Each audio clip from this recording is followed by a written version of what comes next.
Hello everyone, welcome back to my channel. So guys, आज की video में हम एक बहुत इंपॉर्टेंट टॉपिक पढ़ने वाले हैं, that is arches of foot. ये जो टॉपिक है ये आपके एनाटॉमी पॉइंट ऑफ व्यू से plus biomechanics point of view से बहुत ज्यादा इंपॉर्टेंट हो जाता है, क्योंकि ये एक ऐसा टॉपिक है जिसमें आपका एनाटॉमी से भी क्वेश्चन बन सकता है और बायोमैकेनिक्स से भी क्वेश्चन बन सकता है। सो इस टॉपिक को ध्यान से और बहुत अच्छे से समझना।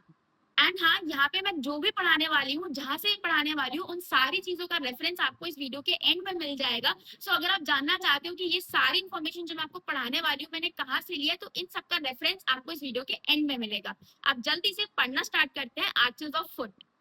तो सबसे पहले ये समझो कि एक आर्च, जो हम आर्चेस ऑफ फुट कह रहे हैं, इसमें जो आर्च वर्ड है इसका मतलब क्या होता है। तो तुमने देखा होगा ऐसा एक डोम शेप स्ट्रक्चर, यानी कि एक कर्व स्ट्रक्चर को हम आर्च कह देते हैं। अब इसका काम क्या होता है, एक आर्च को हम क्यों बनाते हैं? हम एक फ्लैट सरफेस भी तो रख सकते हैं ना, बट हम ये आर्च ऐसा राउंड शेप या ऐसा कर्व शेप क्यों बनाते हैं? तो ये जो आर्च है ये यूजुअली वेट को सपोर्ट करने के लिए बनाई जाती है। जैसे आपने ब्रिजेस वगैरह में देखा होगा कि इस तरीके से जो आर्च है वो दे रखी होती है। ये इसीलिए दे रखी होती है ताकि जो वेट है वो अच्छे से सपोर्ट हो पाए। यही सेम चीज हमारे पैर में भी होती है, तो उसे हम कहते हैं आर्च ऑफ फुट। अब आर्च का मैंने आपको एक बेसिक फंक्शन बताया है कि अपने से ऊपर वाली चीज का वो वेट संभालती है। सो ऑब्वियसली जो आर्च है वो हमारे पैर में है एंड इसके ऊपर हमारा बॉडी वेट ही गिरने वाला है, तो ये हमारे बॉडी वेट को सपोर्ट करती है। दैट्स वाई जो हमारी फीट है वो आर्च्ड होती है। एंड हाँ, ये जो आर्च है ये दोनों पैरों में ही प्रेजेंट होती है इन नॉर्मल कंडीशंस। सो यहाँ पे आप देख सकते हो, एक है नॉर्मल फुट जिसमें आपको प्रॉपर एक आर्च दिखाई दे रही है, एंड दूसरा जो फुट है वहां पे कोई आर्च नहीं है। That means the foot is flat, उसमें कोई भी आर्च नहीं है। सो अगर ये दोनों इमेज दिखा के कोई आपसे पूछ ले कि इसमें नॉर्मल कौन सा है एंड एबनॉर्मल कौन सा है, so the picture which has a arch वो normal feet and the feet which is flat that is abnormal. अब आर्चेस ऑफ फुट पढ़ रहे हैं तो हमें बोन्स के बारे में भी पता होना चाहिए जो कि हमारे पैर में होती है। सो फुट में हमारे टार्सल्स होते हैं, मेटाटार्सल्स होते हैं, फेरेंजेस होते हैं, ये सारी जो बोन्स है they make up our foot, right. And foot को भी हम एनाटॉमिकली पार्ट्स में डिवाइड करते हैं, that is hindfoot, midfoot and forefoot. अब इनके अंदर कौन कौन सी बोन्स आती है, मिड फुट में कौन सी आती है, हाइंड में कौन सी आती है, फॉर फुट में कौन सी आती है, आप यहाँ पे अच्छे से देख सकते हो। आपने इनके बारे में जब आपने स्केलेटन पढ़ा होगा, है ना, बोन्स पढ़ी होंगी, तब आपने ये सारी बोन्स अच्छे से पढ़ी होंगी। सो ये हो गया एक basic overview of bones of the foot. अब आ जाते हैं फिर से आर्चेस के ऊपर। सो अगर आप अपने पैर को ध्यान से देखोगे ना, तो आपका जो पैर है वो पूरा आर्च नहीं होता, अंदर की साइड से उसमें आर्च होती है, बट अगर आप बाहर की तरफ से देखोगे तो वो बिल्कुल फ्लैट दिखता है ना। सो इसलिए जो हमारी आर्च है उनका हमें डिवीजन करना जरूरी हो जाता है।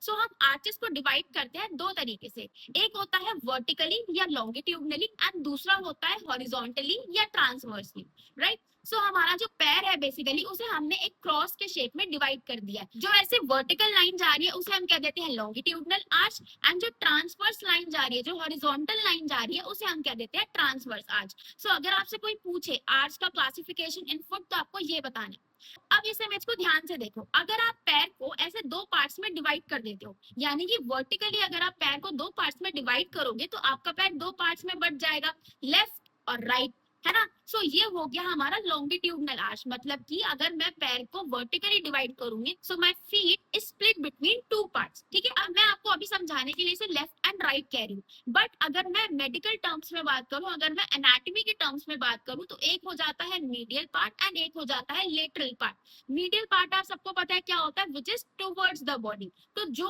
आर्च या फिर जो पार्ट बॉडी के अंदर की तरफ को ज्यादा आता है, यानी कि जो इनर साइड की तरफ जाता है, उसे हम कह देते हैं medial longitudinal arch, medial longitudinal arch. And जो बाहर की तरफ को हमारा पैर रह जाता है during the division of the vertical division of the feet, उसे हम कहते हैं लेटरल लॉन्गिट्यूडनल आर्च या फिर लेटरल वर्टिकल आर्च। सो ये आपको क्लियर हो गया होगा कि अगर मैं पैर को वर्टिकली डिवाइड कर रही हूँ तो मीडियल एंड लेटरल दो पार्ट्स में जो फीट है वो डिवाइड हो गया।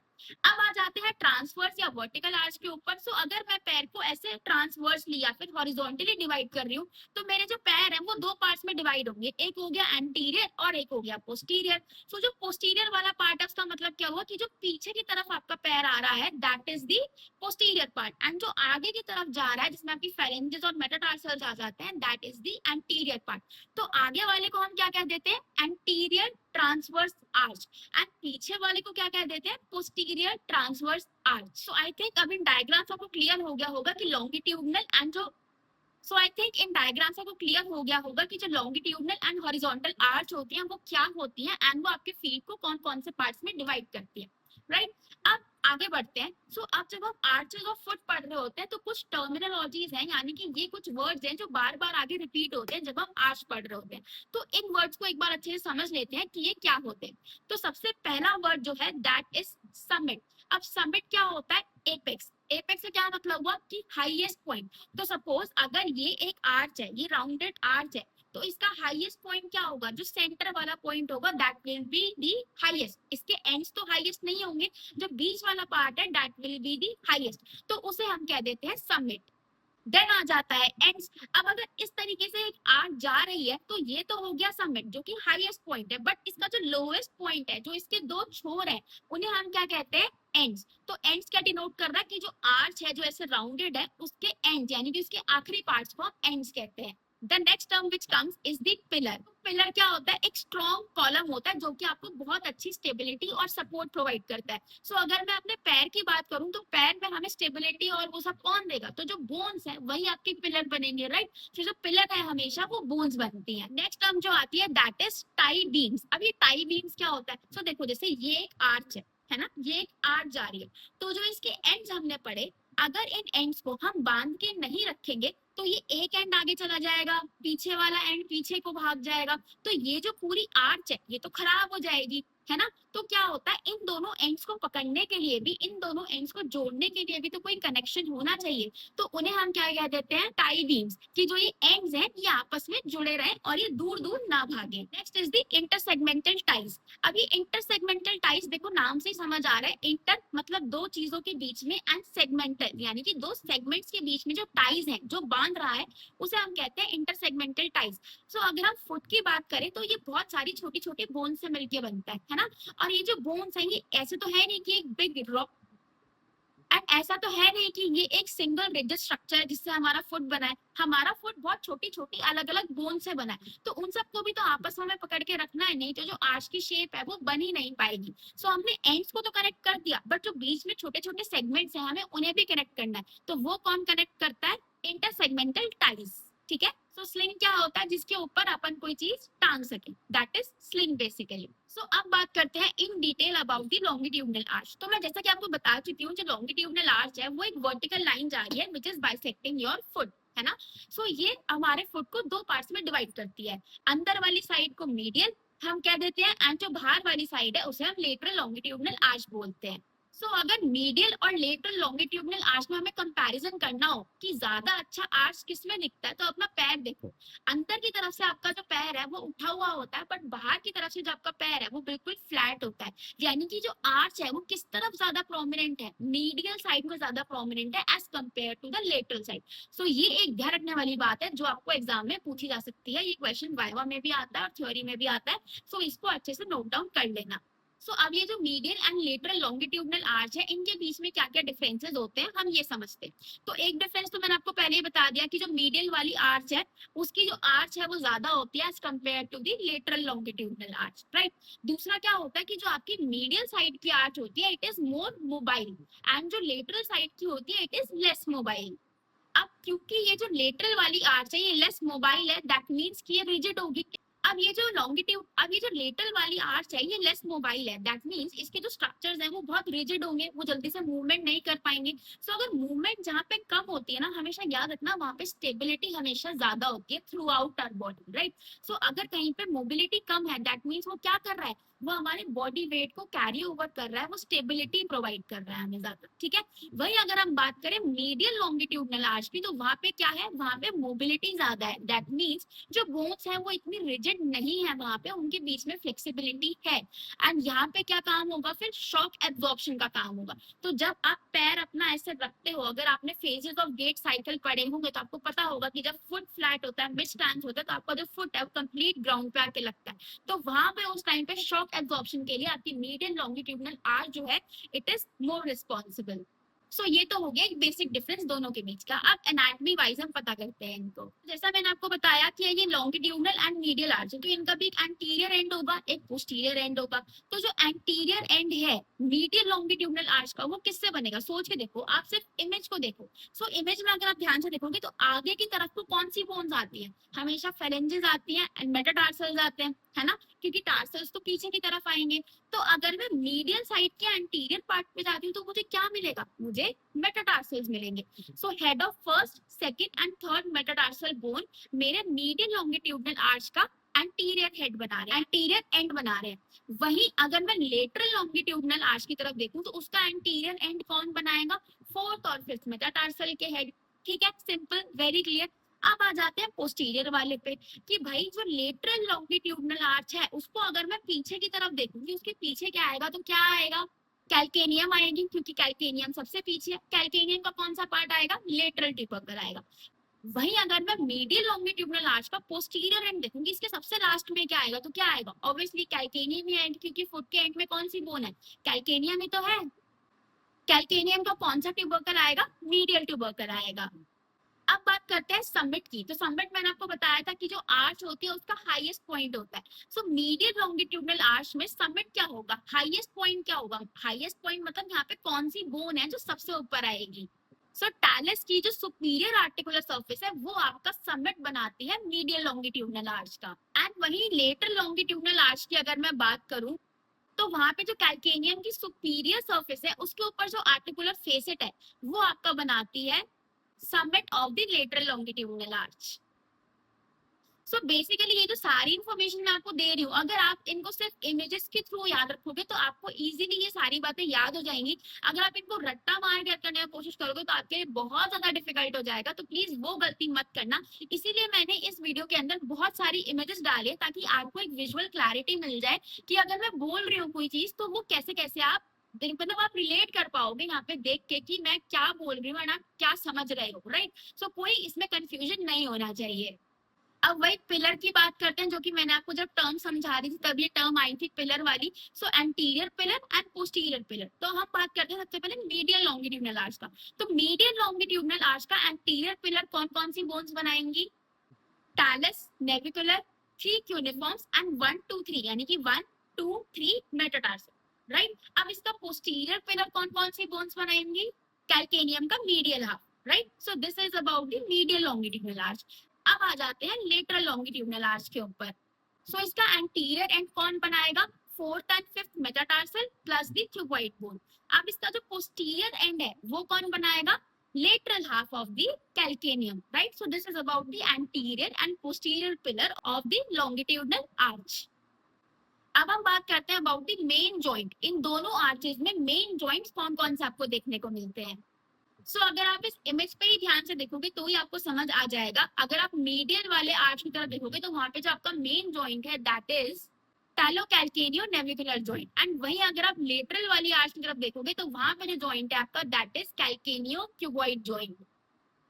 अब बात करते हैं अबाउट द इंटरसेगमेंटल टाइज, जो कि मैंने आपको बताया था डिफरेंट छोटे छोटे सेगमेंट्स हैं, उनके बीच में स्टेबिलिटी लाने के लिए, उनको आपस में पकड़ के रखने के लिए इंटरसेगमेंटल टाइज होते हैं। तो जो मीडियल लॉन्गिट्यूडनल आर्च है उसका इंटरसेगमेंटल टाइज कौन से होंगे? लिगामेंट्स होते हैं बेसिकली, ठीक है। तो मीडियल वाले में कौन से होंगे?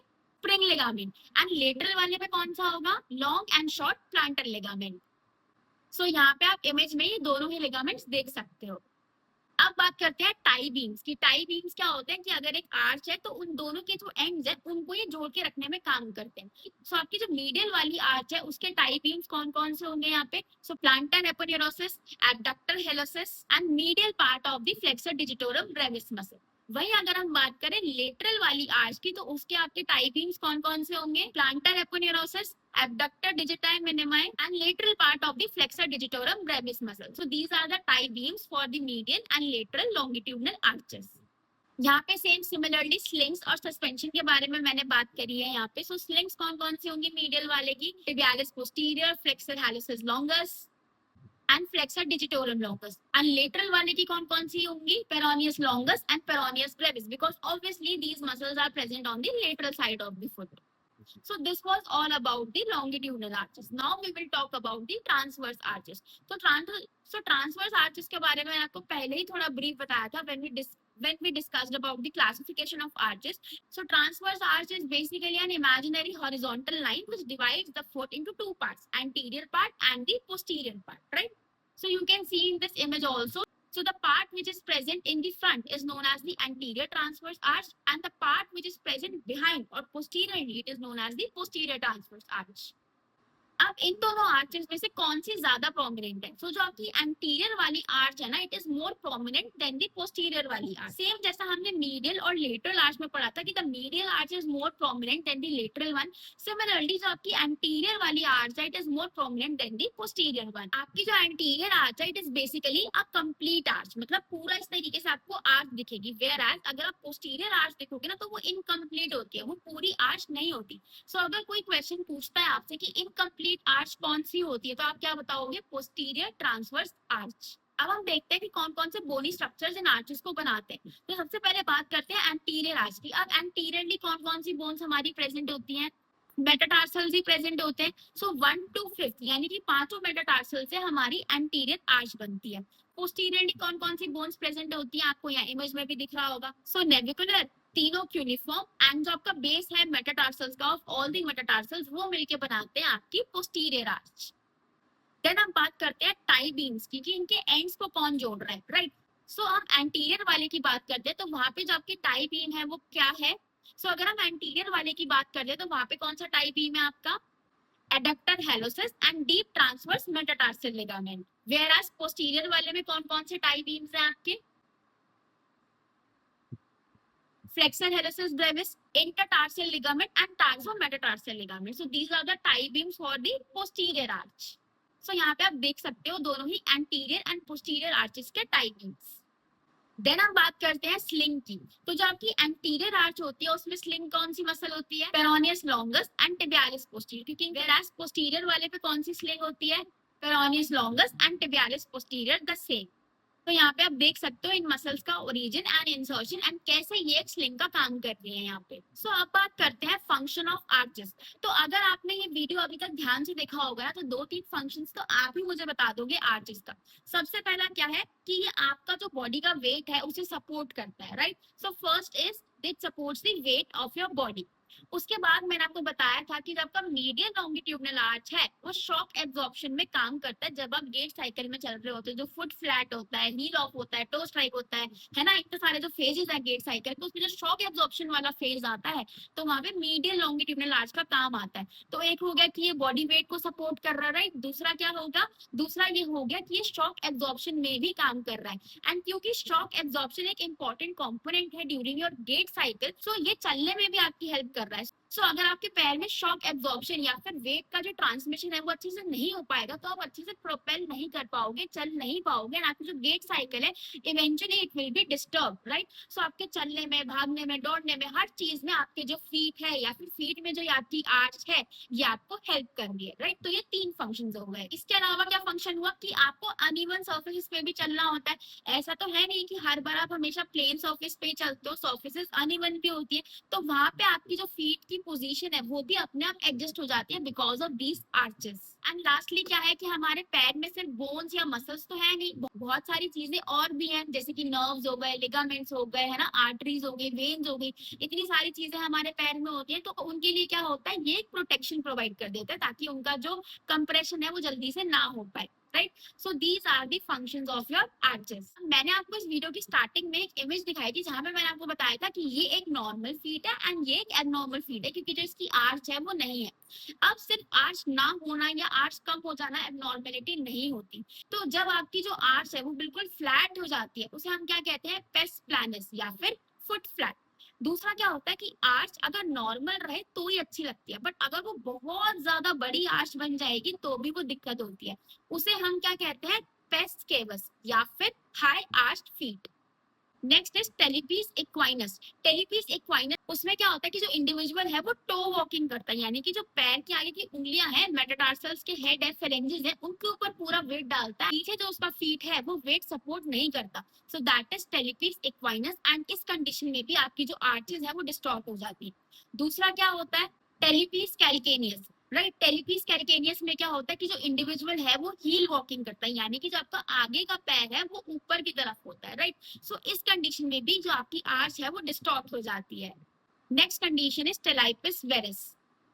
इसमें जो आपका पैर है it is inverted and adducted, यानी कि जो पैर है वो अंदर की तरफ को मुड़ जाता है। ये आपको CTEV आपने कंडीशन सुनी होगी, कॉन्जेनाइटल टेलाइपिस इक्वाइनो वेरस, वो वाली कंडीशन सेम ही होती है, राइट। देन आता है टेलिपिस वेल्गस।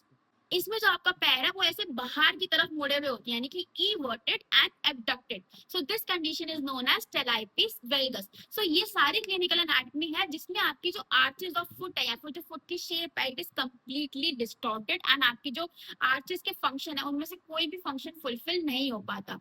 And these are all the references about which I was talking about in the starting of this video. So if you want to study about these arches a little more extra, वैसे जितना भी आपको पढ़ने की जरूरत है I have included in this video, but if you have keen interest or you want to study more about arches or you found that something is really missing in this video, then you can definitely go and check out these references. Rest all I have covered in this video is very helpful for you. You really don't need to go and search more, क्योंकि इसमें आपको सारी information मैंने cover करके दे दी है। And अगर ये video अच्छा लगा हो तो प्लीज मुझे कमेंट्स में जरूर बताना एंड मेरे चैनल को भी जरूर सब्सक्राइब कर लेना। And lastly thanks for watching.